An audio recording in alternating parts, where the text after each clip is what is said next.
Okay, so now we're being recorded. So we start off these calls with wins. So I want people to share any kind of wins they had last week with as a result of the program. Any kind of wins, any appointments or anything like that. We'll take closings too.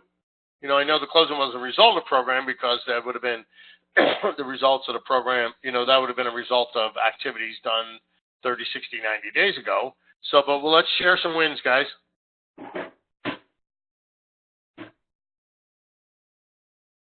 Nobody had a win. I've got the perfect scenario for Jack. Go for it. I'm excited to try it out. Okay. I've got a 3.25 FHA. I've got the buyer and the seller lined up because the renter wants to buy the house with them. I'm ecstatic. It's the perfect scenario for me to give it a try. Right? And so that's a great win. I mean, so you attended a class that opened up your mind. So there's deals all around us right now, okay? There really is. Are you guys familiar with the story Acres of Diamonds? I'll give you the real quick version of that if you're not familiar with the story.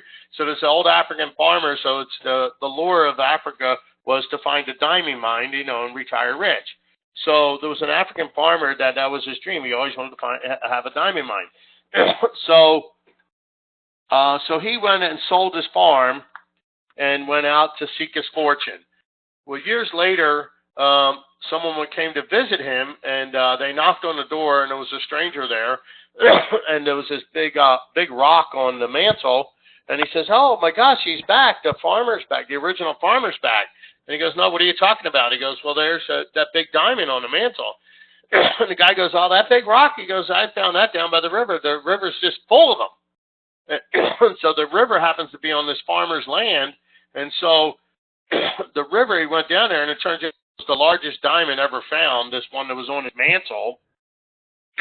But the other guy, the other farmer, the original farmer that sold it, died and destitute.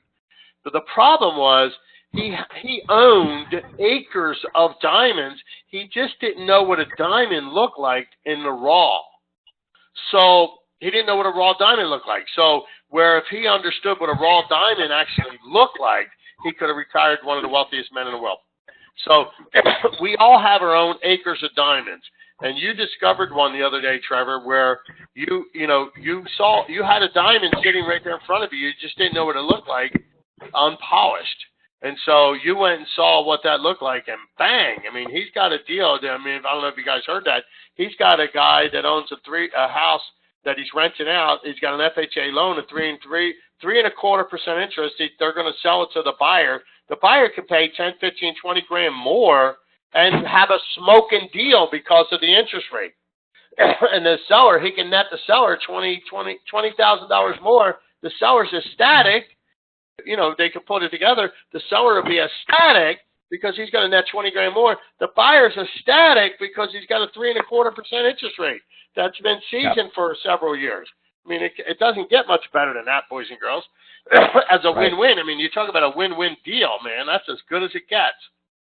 Well, and I'll make the same money on it that I was going to make before, and of course I was going to try to, get it moved anyway. But look how ecstatic they're going to be. I hope it turns into 10 more days for me. Right. Well, it's going to open up your eyes to see more now that you know what they look like, these diamonds. See, before you didn't know what the diamond looked like, but they're all around you. There's large diamonds all around you. You just need to know what they look like. Anybody else want to share a win? So, all right, how about some struggles? Any struggles that we need to work through last week?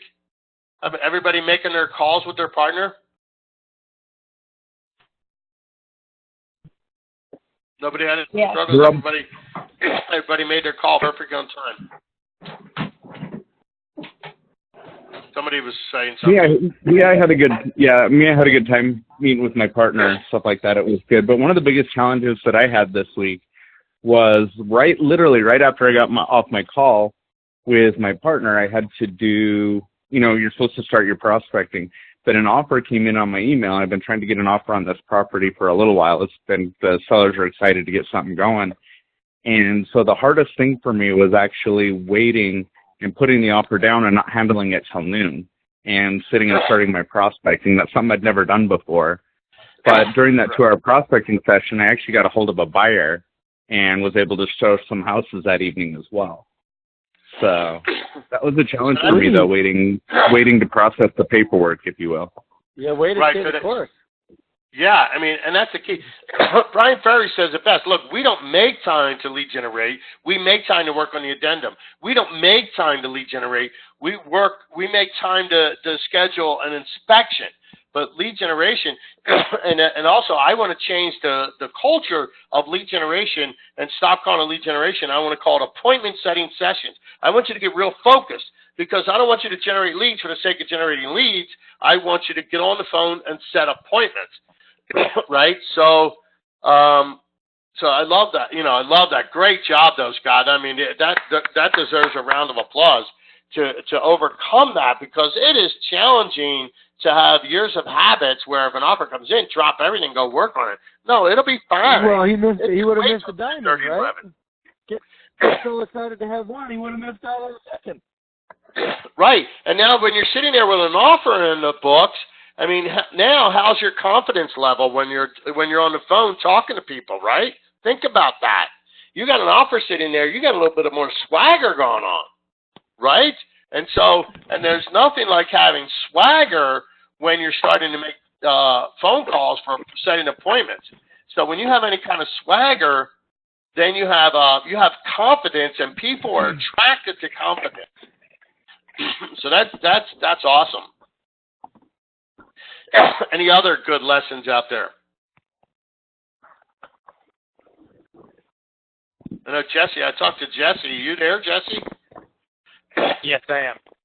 Yeah, Jesse, why don't you share what you and I talked about last week? Okay. Yeah, so the last couple weeks we've had some people fall off by the wayside that we had under contract, and then went to the extent of actually just firing them because it was just becoming too much of a waste of time for both parties. And after looking at it and everything, I was kind of going back and reflecting, going, how could I have resolved this or fixed this so I don't ever have to deal with something like this ever again? And it really comes down to the pre-qualifying and having the standard set and respect for myself, knowing that it's okay to let people, go find a different agent to work with if they don't meet my criteria, instead of busting my butt trying to get, a square peg to a round hole, per se. So just really the importance of qualifying on the listing, before the listing appointment, and then even qualifying more at the listing appointment. It's okay to walk away and say, I don't know if we're a good fit for you and your specific situation. And so that was a huge learning development for myself, and honestly just invite all of you guys to do the same, to set that standard of the clients you want to work with. And if it's one of those clients is maybe towing the line a little bit based off your standards, feel free to reflect and say, do I really want to put myself through all this just to get a commission? Because in the end, your sanity is not worth the money. Well, and you're raising the bar on the level of respect that all the ones you do choose to work with will understand that you have, right? Right. Right. You can tell people, I don't work with everybody. That's a great lesson. That is a huge lesson. These are two great lessons that I all want you to hear. You don't drop everything because the phone rings. You don't schedule during your appointment setting sessions. Obviously if we have the group calls, but that's part of our program. and then the coaching call, that's every 2 weeks. So, those are kind of a little different exceptions, but in other words, we just can't be at everybody's beck and call to interrupt our appointment setting sessions. Now there are, the exception to the rule is, you got a guy that, the only time they can look at a house is, between 9 and 10. And now the odds of that are slim to none that that's true, but that's an extreme example. And if that's the case and it's a well-qualified buyer, well, then you have my blessing to go show that house and turn around and write the offer and make some money. But then, it's such an extreme event that you'll go turn around later on. If you went and wrote an offer, you'd have a swagger, then pick up the phone and use that swagger to set more appointments. There's nothing like the swagger of a success to get on the phone and make calls with. It's unbelievable. So anyway, those are great lessons. I love it. So pre-qualified higher levels. When I was an agent on the streets, I had rules of people that I would work with. My first rule number one, was they had to be nice. If they were not nice, I was not going to work with them. Life is too short to be messing with people like that. The other one is they have to be motivated, right?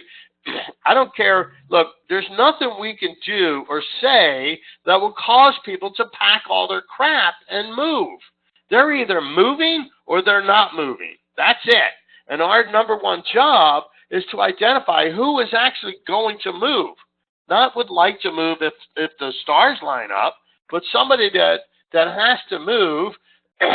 So somebody that actually has to move, and that the pain of not moving is greater than the pain of moving. So somebody that's going to go through and do what it absolutely takes to do whatever it takes to move. I mean, if they're not willing to do that, then you are wasting your time. And it's not. And the thing is, back to what Jesse was saying, that your sanity's not worth it. But the reality is, it's not worth it because you're not going to make any money. I mean, he made no money. So at the end of the day, he did all that time and made absolutely no money. So you're better off just focusing on people that are going to that are nice, they're motivated, and they're also going to work your system. There's nothing worse than going behind somebody with a broom, cleaning up their mess that they keep doing because they're running the show. If they're not willing to listen to you, then cut them loose, get rid of them, because they're just a nightmare. They are. And at the end, you wind up not making any money. So, just get rid of them and learn. And it takes a few times. I'm so glad Jesse learned this early in his career, that they're not worth it to get rid of people like that. Just get rid of them. So I promise you,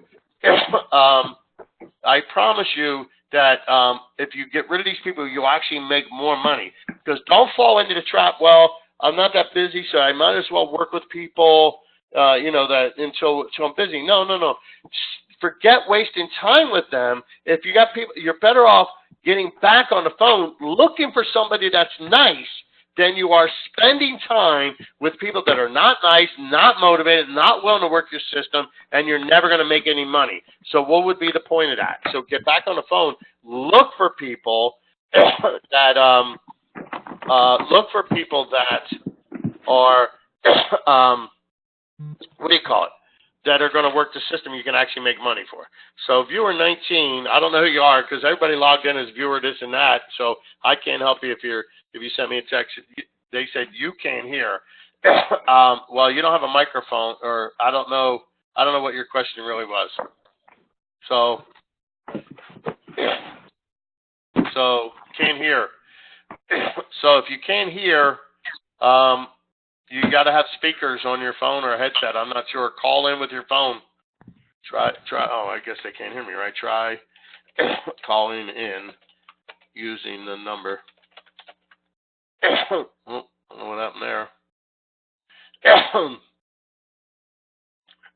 Try calling in on your phone. So let's close that. Let's see. No, we don't want to exit. Nope. So looks like somebody shared. What happened? Stop recording. Unlock settings. Reclaim presenter role. People keep asking. They take over a presentation role, right? So let's see. Can you guys see my screen and hear me? Somebody just speak up if you can hear me. Yeah, I can hear you. Okay. I can hear you. I can hear you. Somebody tried to take over. It looked like I gave presentation. Somebody's trying to take over presentation. I'm like, well, no, you're not going to do that. So anyway, all right, here we are. So we're back. Rod. Yes? Yes. That person, I was having a hard time figuring it out. It was the upper left-hand green phone icon that you call, and then it accepts, and then you just put your phone on mute. So maybe that helps. Yeah. Well, that shouldn't stop them from hearing me. So if they can't hear me, it's because of speakers. So anyway, we'll work through it. So anyway, sorry, let's move on. So on the call today with us is George Anderson. For those of you that were at the awesome assumption class on Friday with Jax Petty teaching, let me give you a little breakdown on that. If you weren't there, so let's do a little breakdown. So we touched on it somewhat with Trevor's transaction. He's got a seller that owns a rental property. He's got a tenant in there, but he's got a 3.25% FHA loan underneath it. So that loan could be assumed, and if it's old enough, they can even remove the mortgage insurance. But don't go there yet until you know, and until you also know what the process is before. Because remember, you're dealing with the government, so it's not always as simple as make a phone call and all of a sudden mortgage insurance is going to disappear. It's not how it works. So anyway. So the basics are there's people out there with loans that are worth buying. So when a seller that bought a house, say 5, 6, 7 years ago, FHA, they have two assets. Number one, the house is an asset because of the equity position. Number two asset is the loan because you can sell the loan. So let's say a house is worth $350 and it's got a 3.25% loan and it's 6 years old, and then you can turn around and get rid of the mortgage insurance. Well, that's worth paying 10, 15, 20 grand more to a buyer. It's worth every dime to a buyer. And the buyer will be ecstatic to get their hands on that loan. It's already 6 years old. So let's say the payment is $1,200 a month, right? The underlying payment. So $1,200 a month, and the loan's already 6 years old. So that's 72 payments. So, I mean, they've already paid, and let's just say the interest is, $800 a month. 800 times 72 payments, right? 72 times 800. That buyer just saved $57,000 in interest because the loan's already paid off for 26 years. 26 years of the loan's already paid off. That's huge. I mean, so people are sitting on those. So that's kind of the basics of that class. Now, Jax went through a lot of great stuff there and how it's done. Jax's office, well, actually, he can promote himself on the call. However, Jax Petty is an attorney that owns a title company. So he will actually close, he will process the assumption for a fee, a small fee. It's several $100s, maybe, I don't know, $500, $600, $700. But it's significantly cheaper than the closing cost of a loan, which it could be anywhere from 2 to 3%, depending on the price of the loan. So for $500, $600, $700, the buyer's going to take over that loan. That's awesome. And the assumption costs are somewhere around $500. So it's going to cost you maybe $1,000 to $1,200 to take over that loan. So anyway, so with that said, so now now let's convert that to leads and appointment setting sessions, right? So how do we convert that to appointment setting sessions? Well, George has a system where he can generate lists for us that have those. And George, why don't you go ahead and give us a real brief overview of those, and then anybody that's interested, and after George presents, if you're interested, send me an email saying I'm interested in the assumption leads, and then we'll make arrangements to go through it with you in greater detail. So, you there, George? Yeah, I'm here. Can you hear me okay? Absolutely. Yeah, so, the bottom line is that, Rob has a resource, I have a resource, and between the two of us, we've kind of sat here and brainstormed this, and what we'd like to do is and it just depends on how many agents are involved in it, but what we want to do is just, if you guys can identify a farm area, an area that you like to work, maybe it's just your own neighborhood, whatever it is, or an area where you would like to work, and let Rob know that, we can start sifting and sorting down into that neighborhood. And it probably needs to be a little bit larger area than what you think it would be. It wouldn't be an entire zip code, but it would be a section or so within a zip code, because I've run these numbers before. But within that area, we can identify all of the low interest rate loans that have not been paid off. And so my idea is that we would target something that would be 4% or lower where the loan is still in place. And based on the neighborhood, we can then start drilling down a little bit deeper and then say, okay, which of these loans are FHA, which are VA, which are conventional. And I really don't think it matters. I mean, if they're assumable, then that's a bonus. But even for somebody that has a conventional loan that's not assumable, that is still an asset. It's a little bit different play to be able to structure that, and Rob can kind of go over how we would do that, but there's still a very strong advantage for the seller to sell his house leveraging his low interest rate mortgage, even if the buyer doesn't assume it. But anyway, that being said, we can get that list, and then once we've identified the properties and get the names and everything else, we can also get the cell phone numbers for the people in those addresses. And so Rob and I just been playing around a little bit between his system and my system and what it's going to cost to get the leads, to scrub them, get the phone numbers. We figured it would be about $1.25 per lead. And so if somebody found an area where you had 100 leads, my thought on this is that this is not something where you're going to go and get 1,000 leads and then just start blanket mailing them. I think it'd be better to have, I would rather see 50 to 100 and call them and actually knock doors, and then do a variety of things to be able to do that. But there's a value proposition here. Yeah, right. And I just think there's a value proposition here when you can go to somebody's house and show them the benefit of how they can get 5 to 10% above appraised value for their home, and actually have a buyer who's excited to pay a premium to get the house. So anyway, but that's it on the short end, Rob. So okay, so we figured it out. So and this is and I invited some other guests. I don't know if we have guests on there. I have people that I identified as a dot. I have people that are viewer 5, 13, 14, 16, 19, things like that. So anyway, excuse me. So so the cost is, and this is a pass-through cost. This is by no means a profit center. This is it has nothing to do with that. This is a cost that's being passed through. And this is also an exclusive. If we had the guest on the phone, this is an exclusive to Aubrey & Associates Realty that George and I are putting this together. This is not going to outside agents. If you're an outside agent and you want to join the firm, great. We're more than happy to help you out. But we're not supplying lead systems to other brokerages in town. There's one of the unique value propositions of Aubrey & Associates Realty. and I only invited 2 guests, so I don't know. I don't know if they're on the call or not. So anyway, but if you're interested in talking about that, let me know. We'll talk and then go from there.